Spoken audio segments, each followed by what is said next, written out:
அதிமுகவில் உறுப்பினராக பதிவு செய்து உறுப்பினர் கார்டு அட்டை கொடுத்து ஆதார் எண்ணை கொடுத்து போட்டோ கொடுத்து செல் நம்பர் கொடுத்து கையொப்பம் பிடிக்கின்ற அளவுக்கு படித்த பெண்களும் படித்த இளைஞர்கள் வருகிறார்கள் சொன்னால் அது அதிமுக ஒரு கட்சியில் தான் நிகழும், மற்ற கட்சி நடக்காது.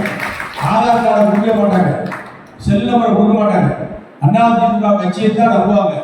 ஏனென்று சொன்னால் இது தாய்மையை நேசிக்கக்கூடிய கட்சி, தாய்மை உணர்வுள்ள கட்சி அதிமுக. பெற்றவளையும் மற்றவளையும் ஒன்றாக பார்க்கின்ற கட்சி அதிமுக.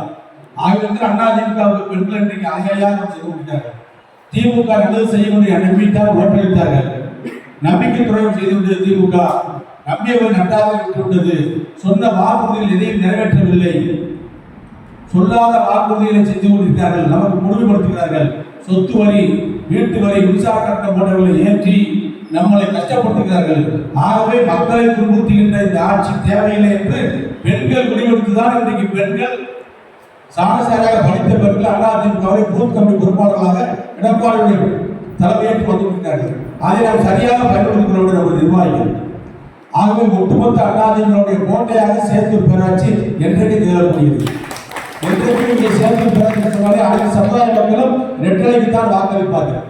எந்த பிரிவுக்கு, எந்த பகுதிக்கு, எந்த சமுதாயத்துக்கு சென்றாலும் அங்கே அதிமுக அலைதான் வீசும், எடப்பாடியுடைய அலைதான் வீசும், அம்மாவுடைய அலைதான் வீசும், புரட்சித்தலைவர் எம்ஜிஆருடைய அலைதான் வீசும். அப்படிப்பட்ட ஒரு பங்களிப்புள்ள கட்சி அதிமுக.